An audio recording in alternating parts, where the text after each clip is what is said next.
Very good morning to all the students. बच्चों, आज हम करने जा रहे हैं cash flow statement with adjustments, और थ्रू दिस वीडियो हम लगभग सभी एडजस्टमेंट को कवर करने की कोशिश करेंगे। तो चलिए स्टार्ट करते हैं। Just have a look on this question number 1। देख सकते हैं जैसा कि आप क्वेश्चन में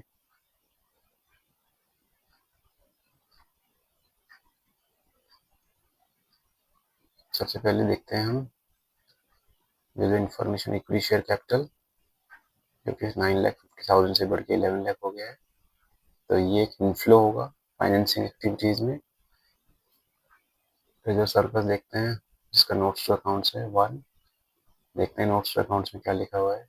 surplus that is balance in statement of profit and loss 1 lakh से बढ़ के 1,95,000 हुआ है, तो ये ऑपरेटिंग एक्टिविटीज में आ जाएगा। देखते हैं non current liabilities, long term borrowings 4,50,000 है प्रीवियस ईयर में डिवेंचर्स, और करंट ईयर में ये हो जाता है 8 लाख।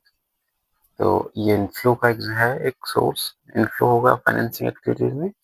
और साथ साथ हम ये 10% इंटरेस्ट निकालेंगे इस 4,50,000 के ऊपर, और ये आ जाएगा 45,000। इसको ऑपरेटिंग एक्टिविटीज में प्लस करेंगे और साथ साथ इसको हम फाइनेंशियल एक्टिविटीज में एज एन आउटफ्लो शो करेंगे। देखते हैं next current liabilities, trade payables यानी क्रेडिटर्स 45,000 है प्रीवियस ईयर में, और बढ़ के हो जाते हैं 64,000। तो ये आ जाएगा एड में ऑपरेटिंग एक्टिविटीज में। करंट लायबिलिटी बढ़ रही है। शॉर्ट टर्म प्रोविजंस की बात करें तो नोट नंबर टू देखते हैं। शॉर्ट टर्म प्रोविजंस में provision for tax, current year का प्रोविजन फॉर टैक्स 1,24,000 और प्रीवियस ईयर का है 90,000,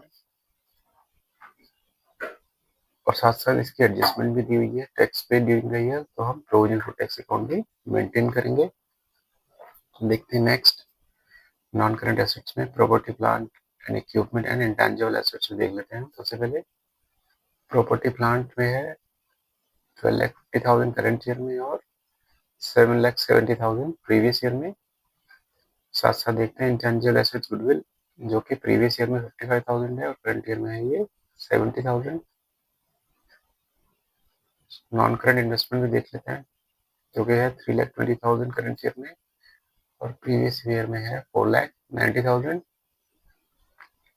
जैसे कि नॉन करंट इन्वेस्टमेंट की वैल्यू कम हो रही है, तो इसका मतलब है कि ये सेल हो गया है। इसको हम as an inflow investing activities में शो करेंगे। करंट एसेट्स को देख लेते हैं। ट्रेड रिसीवेबल्स 85,000 से बढ़ के हो गया 1,25,000, तो ये करंट एसेट बढ़ रही है, इसको हम लेस करेंगे। इन्वेंट्री को देख लेते हैं।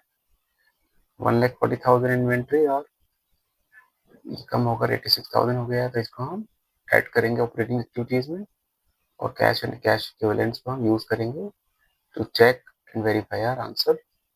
चलिए देखते हैं इसका सोल्यूशन। इससे पहले एडजस्टमेंट भी देख लेते हैं। During the year a part of machinery costing rupees 1 lakh on which accumulated depreciation account was rupees 35,000 sold for rupees 42,000। तो देखते हैं हम इसको। 1 लाख रुपए की मशीनरी है जिस पर डिप्रिसिएशन है 35,000, तो आफ्टर डिप्रिसिएशन मशीनरी की वैल्यू रह जाएगी 65,000, और उस 65,000 वाली मशीनरी को 42,000 में सोल्ड किया गया है। तो आप देख सकते हैं यहाँ पे क्लियर लॉस हो रहा है 23,000 का। तो क्योंकि यहाँ पर एक्यूमुलेटेड डेप्रिसिएशन अकाउंट भी क्वेश्चन में दिया हुआ है, देख लेते हैं। तो since accumulated depreciation account is not given in the question, तो हम क्या करेंगे, हम सीधा मशीनरी अकाउंट को मेंटेन करेंगे। चलिए देखते हैं सही सोल्यूशन है, बट उससे पहले हम देख लेते हैं वर्किंग नोट। सबसे पहले हमने बनाया मशीनरी अकाउंट। सबसे पहले लिखा है टू बैलेंस बीडी, यानी प्रीवियस ईयर का बैलेंस 7,70,000। फिर लिखा हुआ है by balance CD, current year का बैलेंस 12,50,000। उसके बाद हमने लिखा है by accumulated depreciation account 35,000। Then sale by bank account 42,000, और लॉस को हम लिख देंगे by statement of profit loss 23,000।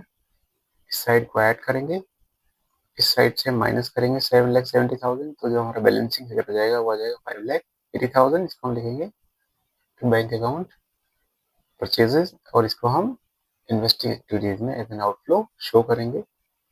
देखते हैं प्रोविजन फॉर टैक्स को। सबसे पहले क्रेडिट साइड से इसको हम लिखेंगे बाय बैलेंस ईडी, यानी प्रीवियस ईयर का बैलेंस, टू बैलेंस ईडी लिखेंगे करंट ईयर का बैलेंस, और टैक्स पे हुआ है ड्यूरिंग द ईयर उसको लिख देंगे to bank account tax paid 75,000। इन दोनों डेबिट की टोटल प्लस करेंगे जो कि आ जाता है 1,99,000। इस 1,99,000 से माइनस कर देते हैं 90,000, तो ये बच जाएगा 1,09,000। This will be bye statement of profit and loss tax made, ये हमारी बैलेंसिंग फिगर है। तो हम इसको ऑपरेटिंग एक्टिविटीज में प्लस करेंगे और लास्ट में इसके टैक्स पेड को हम ऑपरेटिंग एक्टिविटीज से माइनस कर देंगे। और साथ साथ हम मशीनरी अकाउंट के एडजस्टमेंट देख रहे हैं, ये डेप्रिसिएशन है नॉन कैश एक्सपेंस में चला जाएगा। साथ साथ ये लॉस जो है ये भी नॉन कैश एक्सपेंसेस में ऐड कर देंगे, और जो ये बैंक है सेल, इसको हम इन्वेस्टिंग में एज एन इनफ्लो शो करेंगे। चलिए देखते हैं सोल्यूशन। सबसे पहले net profit as statement of profit and loss जो कि है 95,000, और अब हम इसमें प्रोविजन फॉर टैक्स जो हमने वर्किंग नोट बनाया उसको हम ऐड करेंगे। तो इस तरह से आंसर आ जाएगा 2,04,000। This is called net profit before tax and extraordinary items. अब हम इसमें ऐड करते हैं नॉन कैश एक्सपेंस और नॉन ऑपरेटिंग एक्सपेंसेस, जिसमें सबसे पहले डिबेंचर इंटरेस्ट आ जाएगा 4,50,000 का 10% जो कि 45,000 है। डेप्रिसिएशन ऑन मशीनरी जो कि आ जाएगा 35,000, और लॉस ऑन सेल मशीनरी 23,000। इन सारी वैल्यू को प्लस करेंगे, टोटल करके आ जाएगा 3,07,000। And this is called operating profit before working capital changes. अब हम देखते हैं add increase in current liabilities and decrease in current assets. तो इन्वेंट्री की वैल्यू कम हो रही है 54,000 से, तो हम उसमें ऐड करेंगे। साथ साथ क्रेडिटर्स की वैल्यू बढ़ रही है तो उसको भी हम ऐड कर देंगे। और दूसरा जो कॉलम है इसका less decrease in current liabilities and increase in current assets. तो ट्रेड रिसीवेबल्स की वैल्यू बढ़ रही है तो उसको हम लेस करेंगे। तो इन सारी वैल्यू को प्लस माइनस करके नेट इफेक्ट जो आएगा that is 3,40,000। And this is called cash flow from operating activity before tax. और इसमें से हम टैक्स को माइनस करेंगे 75,000, तो जो हमारा आंसर आ जाएगा this is called cash flow from operating activities. ऐसे ही मूव करते हैं हम सेकंड एक्टिविटी की तरह, cash flow from investing activities. जैसा कि हमने वर्किंग नोट में मशीनरी अकाउंट बनाया है, तो वहां से हमने इंफॉर्मेशन कलेक्ट की है। परचेज ऑफ मशीनरी 5,80,000 ये एक आउटफ्लो है। सेल ऑफ मशीनरी ये एक इनफ्लो होगा। Sale of non current investment ये भी एक इनफ्लो है। और जो गुडविल की वैल्यू बढ़ रही थी उसको हम यहाँ एज एन आउटफ्लो शो करेंगे 15,000। इन चारों वैल्यू को प्लस माइनस करेंगे तो हमारा आंसर माइनस में आ रहा है 3,83,000। तो इसको हम लिखेंगे cash used in investing activities. अब देखते हैं हम C activity cash flow from financing activities. So shares equity shares की वैल्यू बढ़ रही है तो उसको हम लिख देंगे इश्यू ऑफ इक्विटी शेयर्स, ये एक इनफ्लो है। डिवेंचर्स की वैल्यू भी बढ़ रही है उसको भी हम लिख देंगे इश्यू ऑफ डिवेंचर्स 3,50,000। और जो डिवेंचर इंटरेस्ट है जो हमने ऑपरेटिंग एक्टिविटी में प्लस किया वहाँ इसको फाइनेंसिंग में हम इसको माइनस करेंगे। अब तीनों वैल्यू को प्लस माइनस करके जो नेट इफेक्ट निकालेंगे वो आ जाएगा 4,50,000, क्योंकि पॉजिटिव आंसर आ रहा है इसको हम लिखेंगे cash flow from financing activities. अब हम तीनों ही एक्टिविटी के आंसर को, यानी तीनों ही एक्टिविटी के जो इनफ्लो आउटफ्लो है उसको हम ऐड कर लेंगे। तो इसको ऐड करके और एटलेस करके जो अमाउंट आता है वो आ रहा है 3,37,000, यानी पॉजिटिव आ रहा है। तो इसको हम लिखेंगे net increase in cash from A plus B plus C activities.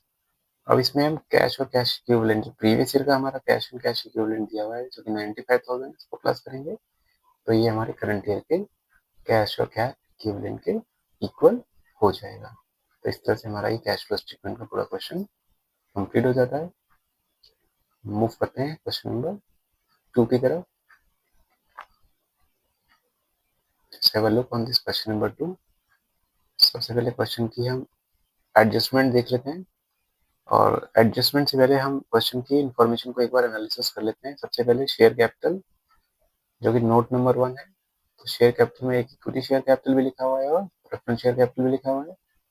तो इक्विटी शेयर कैपिटल 1,20,000 से बढ़ के 3,50,000 हो गई है, तो ये इश्यू होगा, इनफ्लो होगा। इसको हम लिखेंगे फाइनेंसिंग एक्टिविटीज में इश्यू ऑफ इक्विटी शेयर्स, और प्रेफरेंस शेयर कैपिटल 4,80,000 से कम होकर के 4,50,000 हो गया, तो इसको हम लिखेंगे रिडम्पशन ऑफ प्रेफरेंस शेयर, यानी ये एक आउटफ्लो होगा फाइनेंसिंग एक्टिविटीज में। देखते हैं next, reserve and surplus, note number 2। Note number 2 में देखते हैं क्या लिखा हुआ है। Surplus that is balance in statement of profit and loss 3,15,000 से बढ़ करके ये हो गया है 4,30,000। अब देख सकते हैं जैसा कि ये प्रॉफिट बढ़ रहा है 1,15,000 से। इसको हम स्टार्ट करेंगे क्वेश्चन ऑपरेटिंग एक्टिविटीज में। देखते हैं next, non current liabilities, long term borrowing, जिसमें कि 10% डिवेंचर्स लिखा हुआ है। सो सबसे पहले हम डिवेंचर्स का फ्लो देखते हैं। 3 लाख से बढ़ के 5 लाख हो गया है, तो इसको हम लिखेंगे issue of debentures in financing activities. 2 lakh का इनफ्लो होगा, साथ साथ हम इस 3 लाख के ऊपर इंटरेस्ट भी निकालेंगे 10% के हिसाब से, ये हो जाएगा 30,000। इसको हम ऑपरेटिंग एक्टिविटीज में प्लस करेंगे और साथ साथ हम इसको फाइनेंसिंग एक्टिविटीज में एज एन आउटफ्लो शो करेंगे। देखते हैं करंट लायबिलिटीज के ट्रेड क्रेडिटर्स की वैल्यू 1,90,000 से कम होकर के क्रेडिटर्स की वैल्यू 1,40,000 हो गई है। तो आप देख सकते हैं क्रेडिटर्स की वैल्यू में 50,000 का डिक्रीज हो रहा है। इसको हम लेस करेंगे ऑपरेटिंग एक्टिविटीज में। देखते हैं next, short term provision, note number 3। तो नोट नंबर 3 में है प्रोविजन फॉर टैक्स, क्योंकि प्रोविजन फॉर टैक्स की एडजस्टमेंट में लिखी हुई है तो हम इसका अकाउंट मेंटेन करेंगे। अब हम देख लेते हैं एसेट्स को। तो सबसे पहले property plant and equipment machinery, previous year में 5,60,000 है और करंट ईयर में 7,50,000 हो गया है।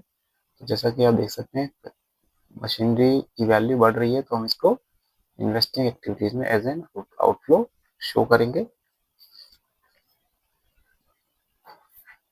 देखते हैं next, non current investment. Non current investment की वैल्यू है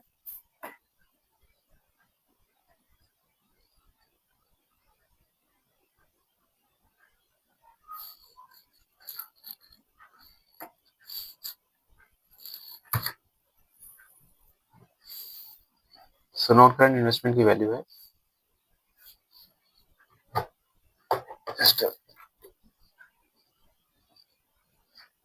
नॉन करंट इन्वेस्टमेंट की वैल्यू 4,90,000 से बढ़कर के 6,20,000 हो गया है।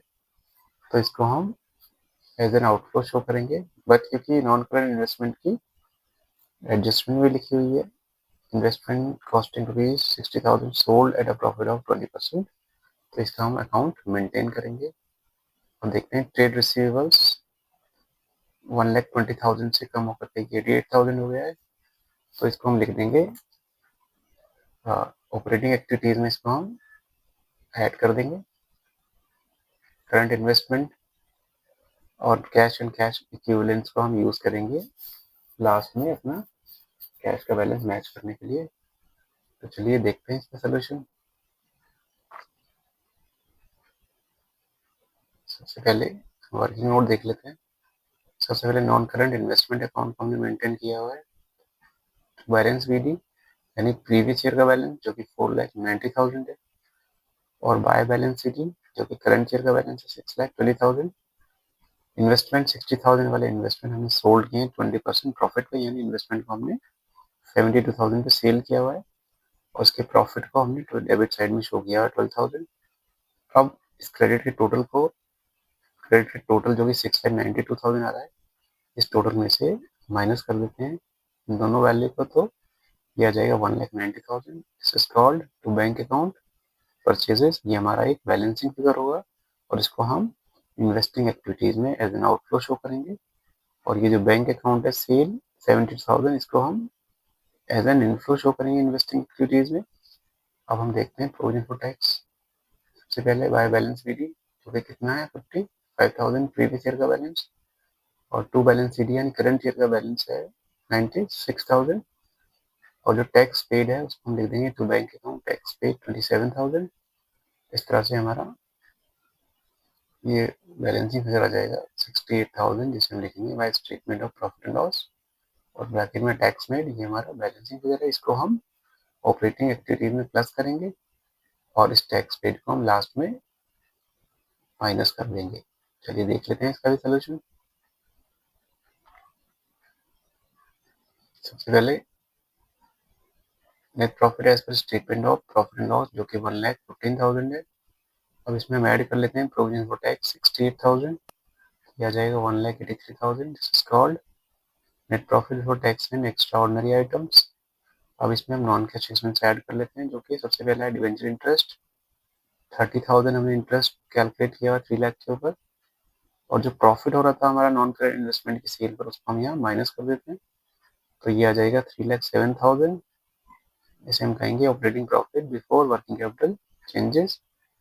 अब हम increase in current liabilities and decrease in current assets में अगर जैसे ट्रेड रिसीवेबल्स की वैल्यू बढ़ रही है तो सॉरी कम हो रही है तो हम इसको ऐड कर देंगे, ऐसे ही क्रेडिटर्स की वैल्यू कम हो रही है तो इसे हम माइनस करेंगे, तो दोनों वैल्यू को प्लस माइनस करके नेट आंसर आ जाता है 2,25,000। This is called cash flow from operating activity before tax, और इसमें से हम टैक्स पेड माइनस करेंगे, फाइनली हमारा आंसर आ जाएगा cash flow from operating activities 1,98,000। आगे बढ़ते हैं नेक्स्ट एक्टिविटी की तरफ। This is called cash flow from investing activities. इसमें हम एंटर करेंगे sale of non current investment inflow, as an inflow इसे शो किया जाएगा 72,000, और purchase of non current investment ये एक आउटफ्लो है 1,90,000, और परचेज ऑफ मशीनरी क्योंकि मशीनरी की वैल्यू बढ़ रही है उसको हम एज एन आउटफ्लो शो करेंगे, और हम तीनों वैल्यू को प्लस माइनस करेंगे तो नेट इफेक्ट आ जाएगा 3,08,000। इसको हम लिखेंगे cash used in investing activities. Move करते हैं नेक्स्ट एक्टिविटी जो कि हमारा है cash flow from financing activities. सबसे पहले इश्यू ऑफ इक्विटी शेयर्स, यानी कि इनफ्लो हो रहा है 2,30,000 का। प्रेफरेंस शेयर्स का रिडेम्पशन हमने शो किया है जो कि एक आउटफ्लो है 30,000। इश्यू डिवेंचर से भी इनफ्लो हो रहा है, और डिवेंचर इंटरेस्ट को हम एज एन आउटफ्लो शो करेंगे। इन चारों ही वैल्यू को हम प्लस माइनस कर लेते हैं तो नेट इफेक्ट आ जाएगा 4,30,000। And this is called cash flow from financing activities. हम तीनों एक्टिविटी को प्लस करेंगे तो हमारा आंसर आ रहा है तीनों को प्लस करके 3,20,000 पॉजिटिव आंसर है, तो इसको हम लिखेंगे net increase in cash from A plus B plus C activities. अब इसमें हम कैश एंड कैश इक्विवेलेंट यानी प्रीवियस ईयर के कैश और करंट इन्वेस्टमेंट को ऐड करके यहाँ लिख देते हैं 2,90,000, जो कि हमारा ऐड करके आ रहा है 5,08,000। तो ये हमारा जो करंट ईयर का कैश और कैश इक्विवेलेंट है जो कि 4,22,000 प्लस 86,000 ऑलरेडी 5,08,000 के इक्वल है। इस तरह से हमारा कैश बैलेंस मैच कर जाएगा। मूव करते हैं क्वेश्चन नंबर 3 की तरफ।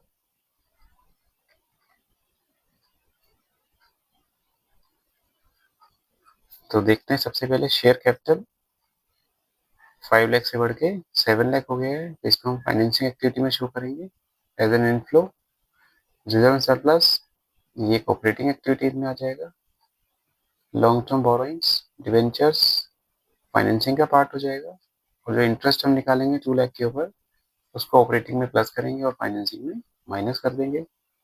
करंट लायबिलिटी ट्रेड पेबल्स की वैल्यू 1,45,000 से बढ़ के 1,70,000 हो गया है, तो इसे हम ऐड करेंगे ऑपरेटिंग एक्टिविटीज में।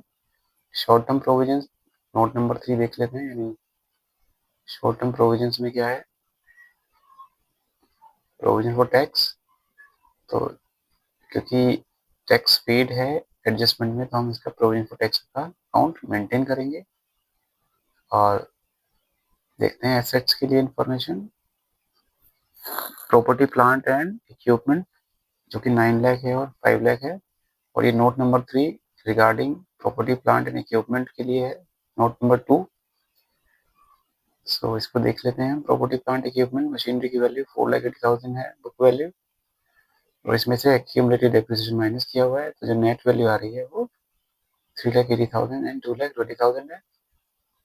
और क्योंकि एडजस्टमेंट में भी ये इन्फॉर्मेशन है during the year part of machinery costing rupees 1,50,000 became obsolete and sold for rupees 70,000 on which accumulated depreciation was charged rupees 60,000। क्योंकि एडजस्टमेंट में भी accumulated depreciation अकाउंट है और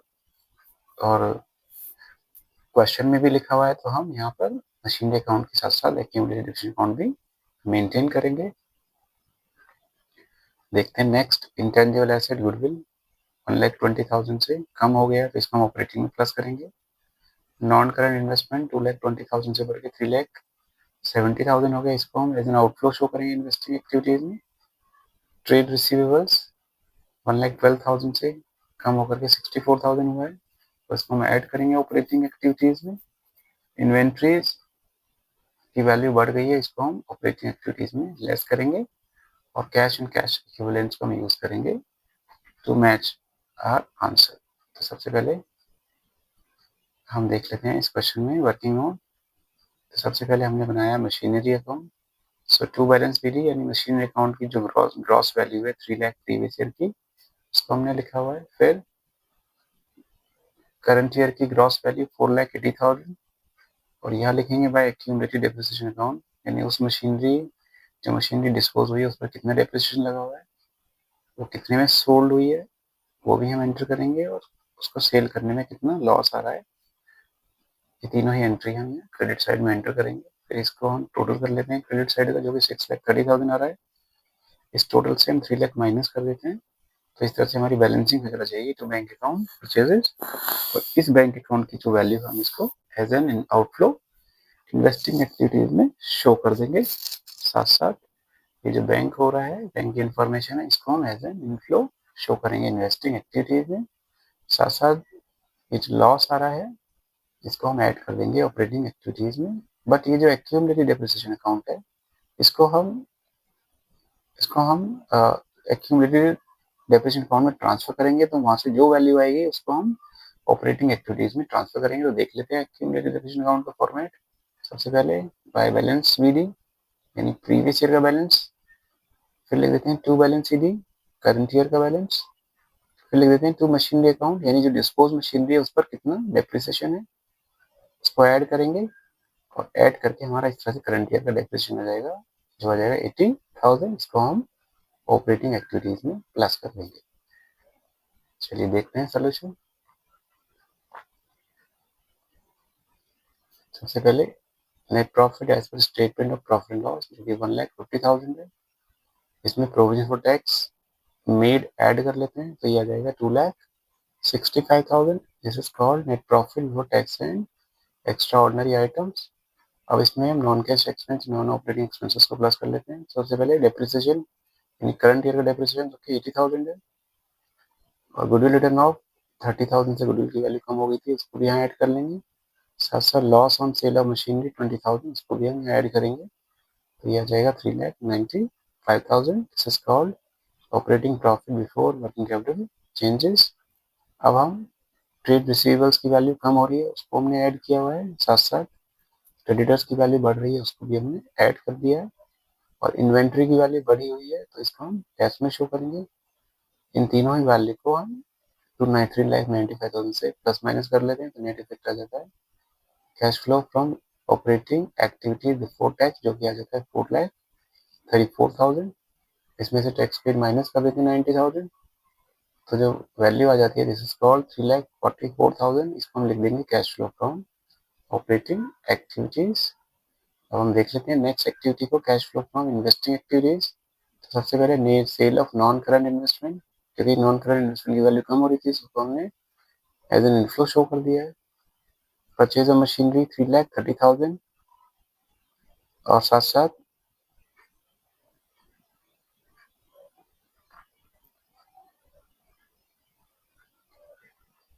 जस्ट अ सेकंड हम देख लेते हैं एक बार इसमें हमारी जो अकाउंट की इंफॉर्मेशन है। हमारी सेल हो रही है मशीनरी की 70,000, तो this is called sale of, let me correct this is sale of machinery. मैं इसको करेक्ट कर लेता हूँ एक बार। और अब देखते हैं मशीनरी की परचेज ऑफ मशीनरी, जो हमारा आंसर आ रहा था वो आ रहा था 3,30,000, तो इसको हम लिख देते हैं परचेज ऑफ मशीनरी 3,30,000।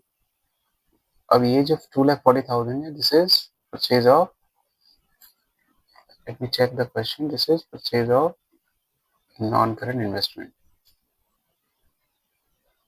जो कि आ जाता है purchase of non current investment, जो कि आ जाता है 1,50,000।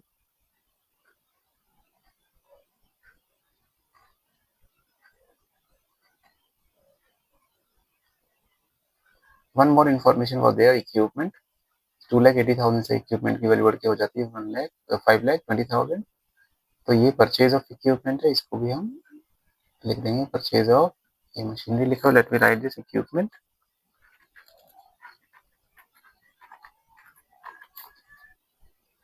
सो इन सभी वैल्यू को हम प्लस माइनस कर लेते हैं, तो इस तरह से हमारा आंसर आ जाता है cash used in investing activities 6,50,000। अब देखते हैं C activity, cash flow from financing activities. Shares की वैल्यू बढ़ रही है, उसे हम लिखेंगे issue of equity shares 2 lakh. साथ साथ डिवेंचर की वैल्यू भी बढ़ रही है, उसे हम लिखेंगे इश्यू ऑफ डिवेंचर्स। दोनों ही इनफ्लो हैं, दोनों को प्लस करेंगे तो 3 लाख हमारा आंसर आ जाएगा cash flow from financing activities. अब इन तीनों वैल्यू को हम प्लस माइनस कर लेते हैं, तो इससे नेट इफेक्ट आ रहा है 6,000 माइनस में आ रहा है, तो इसे हम लिखेंगे net decrease in cash from A plus B plus C activities. और इसमें हम प्रीवियस ईयर का कैश ऐड करेंगे 1,89,000, जो कि आ जाएगा 1,83,000, जो कि करंट ईयर के कैश एंड कैश इक्विवेलेंट के इक्वल रहेगा। तो इस तरह से हमारा क्वेश्चन नंबर 3 कंप्लीट हो जाता है। तो एक चीज मैं आपको बता देता हूँ, ये जो मैंने रेड कलर्स में लिखा हुआ है, ये जस्ट टू आइडेंटिफाई, अदरवाइज तो you have to use only blue pen और ब्लैक पेन। ये जस्ट इसको आइडेंटिफाई करने के लिए, जिससे थोड़ा विजिबिलिटी सही रहे आंसर्स की, तो इसलिए मैंने इसको रेड पेन यूज किया है। चलिए मूव करते हैं क्वेश्चन नंबर 4 की तरफ। I know cash flow statement के क्वेश्चन थोड़े बड़े बड़े क्वेश्चन है, बट वेटेज वाला क्वेश्चन भी एक क्वेश्चन आता है 6 मार्क्स का, बट जैसे जैसे हम क्वेश्चन करते चले तो आपको लग रहा है कि सारी चीजें ऑलमोस्ट सेम सेम है, सिर्फ एडजस्टमेंट्स के हिसाब से हमने कभी कभी अकाउंट्स को मेंटेन करना है। तो देखते हैं सबसे पहले शेयर कैपिटल 3,50,000 से कम हो रही है, तो ये फाइनेंसिंग एक्टिविटी में आ जाएगा as an outflow. Reserve and surplus जो कि 54,000 से बढ़ के 96,000 हो गया प्रॉफिट, तो ये ऑपरेटिंग एक्टिविटीज में आ जाएगा।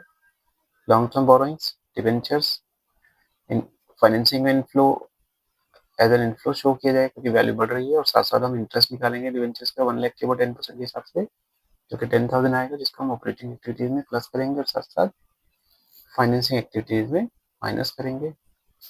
ट्रेड रिसीवेबल्स ट्रेड पेबल्स की वैल्यू कम हो रही है, इसको हम लेस कर देंगे। Short term borrowings note number 2 देख लेते हैं, इसमें बैंक ओवरड्राफ्ट है, इसको हम फाइनेंसिंग एक्टिविटीज में इनफ्लो की तरह शो करेंगे। देखते हैं अब एसेट की इंफॉर्मेशन। सबसे पहले प्रॉपर्टी प्लांट एंड इक्विपमेंट 1,70,000 से बढ़ के ये 2 लाख हो गया है। और यहाँ भी मशीनरी अकाउंट और साथ साथ एक्यूमुलेटेड डेप्रिसिएशन अकाउंट दिया हुआ है, और एडजस्टमेंट में भी ये इन्फॉर्मेशन है एक्यूमुलेटेड डेप्रिसिएशन। तो हम क्या करेंगे, हम मशीनरी अकाउंट बनाएंगे, साथ साथ हम एक्यूमुलेटेड डेप्रिसिएशन अकाउंट भी मेंटेन करेंगे, जैसा कि हमने पिछले वाले क्वेश्चन में किया था। करंट एसेट्स को देख लेते हैं हम। ट्रेड रिसीवेबल्स 54,000 से कम हो गया है 43,000, तो इसको हम ऐड कर देंगे ऑपरेटिंग एक्टिविटीज में। और इन्वेंट्री की वैल्यू बढ़ गई है, इसको हम माइनस कर देंगे ऑपरेटिंग एक्टिविटीज में। और कैश एंड कैश इक्विवेलेंट्स को यूज करेंगे टू चेक आवर आंसर। और ये नॉन करंट इन्वेस्टमेंट की वैल्यू है, इसको हम, क्योंकि 2 लाख से कम हो गई, ये 1,40,000 हो गया है, तो इसको हम एज एन इनफ्लो शो करेंगे इन्वेस्टिंग एक्टिविटीज में। तो सबसे पहले हम क्या करते हैं, सबसे पहले बनाते हैं मशीनरी अकाउंट, और साथ साथ हम बनाते हैं एक्यूमुलेटेड डेप्रिसिएशन अकाउंट।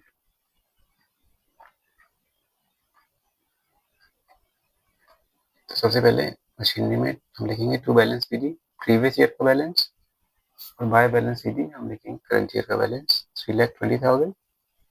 अब हम जो मशीनरी सोल्ड आउट है उसका डेप्रिसिएशन यहाँ लिखेंगे 40,000, और उसको हमने सेल किया हुआ है 22,000 में, और सेल करने में जो लॉस आ रहा है हमारा 8,000, उसको हम लिखेंगे bye statement of profit and loss. अब हम क्रेडिट साइड को टोटल करेंगे, जो कि 3,90,000 टोटल आ रहा है। इसमें से हम 2,40,000 डेबिट साइड वाला माइनस करते हैं, तो डिफरेंस आ जाएगा 1,50,000।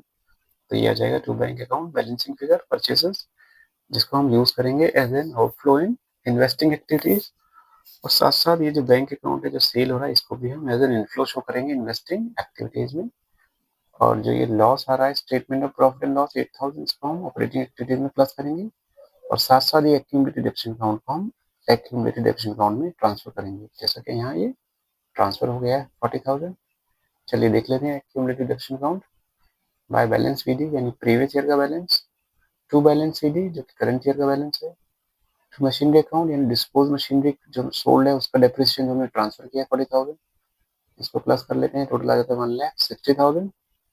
इसमें से 70,000 माइनस करेंगे तो यह जाएगा 90,000। इसे हम लिखेंगे bye statement of profit and loss, यानी जो करंट ईयर का डेप्रिसिएशन है वो इससे हमारी वैल्यू हो जाएगी, इसको हम ऑपरेटिंग एक्टिविटीज में अंडर नॉन कैश एक्सपेंसेस में ट्रांसफर कर देंगे। तो देख लेते हैं इसका सोल्यूशन। सबसे पहले net profit as statement of profit and loss जो कि 42,000 है। इंटरिम डिविडेंड हम यहाँ ऐड कर लेते हैं ऑपरेटिंग, और इस इंटरिम डिविडेंड के लिए एडजस्टमेंट लिखा हुआ था, इसको हम साथ साथ यहाँ प्लस करेंगे और फाइनेंसिंग एक्टिविटीज में हम इसको माइनस कर देंगे। तो ये ऐड करके आ जाता है 97,000 एंड इसे हम कहेंगे net profit before tax and extraordinary items. अब हम नॉन कैश एक्सपेंस प्लस कर लेते हैं, डेप्रिसिएशन ऑन मशीनरी जो कि 90,000 हमने कैलकुलेट किया था, goodwill return of 10,000, loss on sale of machinery 8,000 and debenture interest 10,000। इन सबको प्लस माइनस करके आंसर आता है 2,15,000। This is called operating profit before working capital changes. अब हम देख लेते हैं ट्रेड रिसीवेबल्स की वैल्यू कम हो रही है तो उसको ऐड कर दिया है, इन्वेंट्री की वैल्यू बढ़ रही है उसे हमने माइनस कर दिया है, क्रेडिटर्स की वैल्यू बढ़ रही है उसे भी हमने माइनस कर दिया है, और तीनों वैल्यू को हम प्लस माइनस कर लेते हैं तो हमारा आंसर आ जाता है 1,95,000, जिसे हम कहेंगे cash flow from operating activities.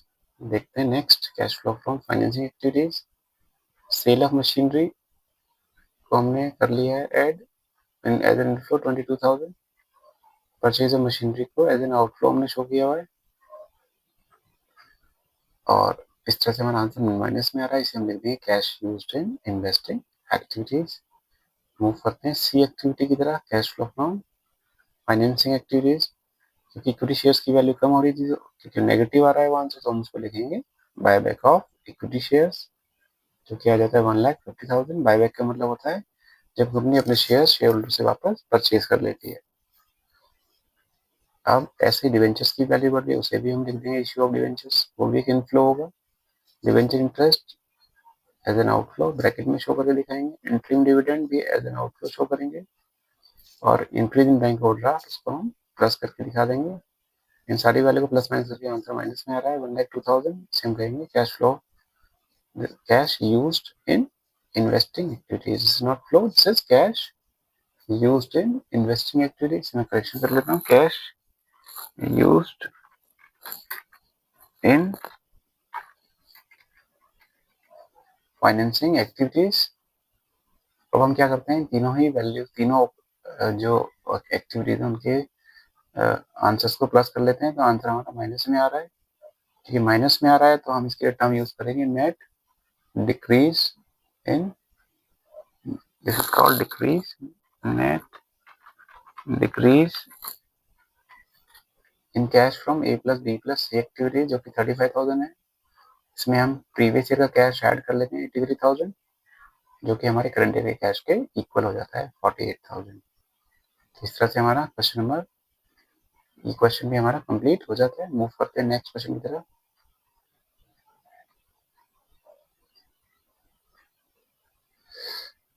सो देखते हैं इसकी इंफॉर्मेशन के लिए share capital, equity share capital है जो कि हमारा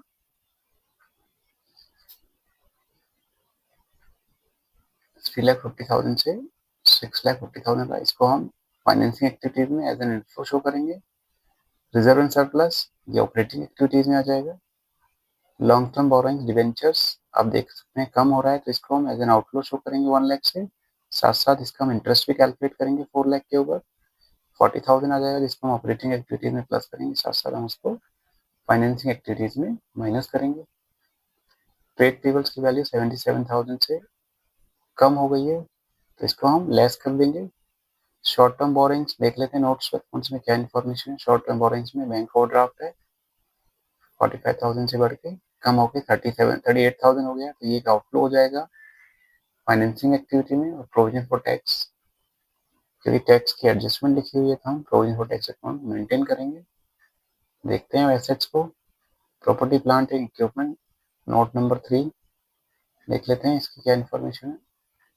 तो property plant and equipment, machinery और इक्विपमेंट दो एसेट दी हुई है, तो मशीनरी 2 लाख से बढ़ के 2,20,000 हुआ है, तो ये परचेज होगा, इसको हम एज एन आउटफ्लो शो करेंगे इन्वेस्टिंग एक्टिविटीज में।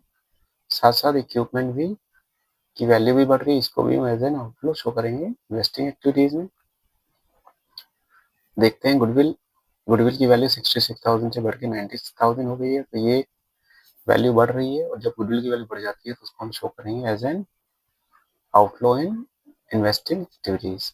अब देख लेते हैं करंट एसेट्स को, साथ साथ पहले हम नॉन करंट इन्वेस्टमेंट को भी देख लेते हैं।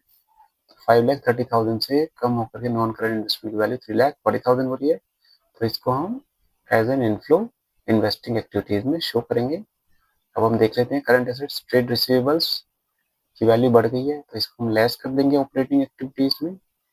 इन्वेंट्रीज की वैल्यू 37,000 से बढ़ के 66,000 हुआ है, यानी इन्वेंट्री की वैल्यू बढ़ गई है, तो इसको भी हम लेस करेंगे। और कैश एंड कैश इक्विवेलेंट्स और करंट इन्वेस्टमेंट को हम यूज करेंगे टू मैच आर आंसर। चलिए देख लेते हैं अब इसका हम सबसे पहले वर्किंग नोट देख लेते हैं। ये क्वेश्चन में बच्चों एक इम्पॉर्टेंट चीज है, यहाँ पर during the year a part of machinery costing rupees 90,000 became useless, on which accumulated depreciation was charged rupees 45,000 and sold for rupees 62,000। तो अगर हम इस स्टेटमेंट से हम प्रॉफिट लॉस की कैलकुलेशन करें, तो क्योंकि 90,000 मशीनरी की कॉस्ट है और डेप्रिसिएशन 45,000 है, तो आफ्टर डेप्रिसिएशन मशीनरी की वैल्यू रह जाती है 45,000, जिसको हमने सोल्ड किया हुआ है 62,000 में। तो आप देख सकते हैं ये क्लियर प्रॉफिट का केस है, जिसमें 17,000 का प्रॉफिट हो रहा है। और यहाँ पर एक इंफॉर्मेशन और है, depreciation on machinery charge during the year 70,000। तो जब हम मशीनरी अकाउंट को मेंटेन करेंगे, तो हम वहां पर सिर्फ इस डेप्रिसिएशन अकाउंट को शो करेंगे, और इसी डेप्रिसिएशन अकाउंट को हम नॉन कैश एक्सपेंसेस में शो करेंगे। तो ये किसकी इंफॉर्मेशन है, एक एक्स्ट्रा इंफॉर्मेशन है क्वेश्चन की। चलिए देख लेते हैं इसका सोल्यूशन। उससे पहले हम इसके वर्किंग नोट देख लेते हैं। सबसे पहले machinery account to balance BD यानी प्रीवियस ईयर का बैलेंस, बाय बैलेंस सीडी यानी करंट ईयर का बैलेंस, बाय डेप्रिसिएशन जैसा कि मैंने डिस्कस किया 70,000 जो करंट ईयर का डेप्रिसिएशन है उसको हम यहाँ शो करेंगे। Bye bank account 62,000 a part of machinery sold, और जो प्रॉफिट हो रहा है उसको हम दिखा देंगे डेबिट साइड में 17,000 का, और क्रेडिट के टोटल से हम डेबिट का टोटल माइनस करेंगे, तो डिफरेंस आ जाएगा 1,35,000, this is called bank account purchases. इसको हम शो करेंगे as an outflow in investing activities, और जो सेल ऑफ मशीनरी है उसको हम एज एन इनफ्लो शो करेंगे इन्वेस्टिंग एक्टिविटीज में। देख लेते हैं provision for tax. Previous year का बैलेंस है 87,000 और करंट ईयर का बैलेंस है 61,000। To bank account tax paid 40,000। इस तरह से हम टैक्स मेड की वैल्यू निकाल लेते हैं। तो इस 14,000 को हम प्लस करेंगे ऑपरेटिंग एक्टिविटीज में, और 40,000 को हम लास्ट में जाकर के माइनस कर देंगे। चलिए देख लेते हैं इसका भी सोल्यूशन। सबसे पहले net profit as per statement of profit and loss, जो कि 45,500 है। इसमें हम प्रोविजन फॉर टैक्स मेड जो हमने वर्किंग नोट बनाया उसमें प्लस कर लेते हैं, तो ये आ जाता है 59,500, and this is called net profit before tax and extra ordinary item. यहाँ हम नॉन कैश एक्सपेंस प्लस कर लेते हैं, डेप्रिसिएशन ऑन मशीनरी 70,000, प्रॉफिट को माइनस कर लेते हैं, डिबेंचर इंटरेस्ट भी प्लस कर लेते हैं। तो इस तरह से हमारा आंसर आ जाता है operating profit before working capital changes, जो कि आ जाता है 1,52,500। अब देख लेते हैं हम, क्योंकि इंक्रीज इन करंट लायबिलिटी और डिक्रीज इन करंट एसेट्स में कोई भी आइटम नहीं है, तो हम इसको इग्नोर भी कर सकते हैं, बट क्योंकि only to recall the format I have written this, otherwise इसको लिखने की जरूरत भी नहीं है। और क्योंकि ट्रेड रिसीवेबल्स की वैल्यू कम हो रही है, उसे हमने लेस में शो कर दिया है, सॉरी बढ़ रही है उसको हमने लेस में शो कर दिया है। क्रेडिटर्स की वैल्यू कम हो रही है, उसे हमने लेस कर दिया है। साथ साथ इन्वेंट्री की वैल्यू बढ़ रही है, उसे भी हमने लेस में शो कर दिया है। तो इन तीनों वैल्यू को हम 1,50,000 में प्लस करते हैं, तो हमारा आंसर माइनस में आ जाता है 52,500। तो हम इसे लिखेंगे cash use in operating activities before tax paid, और इसमें से हम टैक्स पेड माइनस करेंगे, तो हमारा फाइनल आंसर माइनस में आ जाएगा 92,500। इसे कहेंगे कैश यूज्ड इन ऑपरेटिंग एक्टिविटीज। अब मूव करते हैं नेक्स्ट एक्टिविटी की तरफ, जो है cash flow from investing activities. सबसे पहले सेल ऑफ मशीनरी है 62,000, एक इनफ्लो का एग्जाम्पल है। परचेज ऑफ मशीनरी एक आउटफ्लो होगा। Sale of non current investment ये एक इनफ्लो होगा, परचेज ऑफ गुडविल ये एक आउटफ्लो है, साथ साथ परचेज ऑफ इक्विपमेंट भी एक आउटफ्लो होगा। इन सभी वैल्यू को प्लस माइनस करेंगे तो आंसर आ जाता है 33,000। क्योंकि प्लस पॉजिटिव आंसर आ रहा है तो इसे हम लिखेंगे cash flow, this is not used, this will be cash flow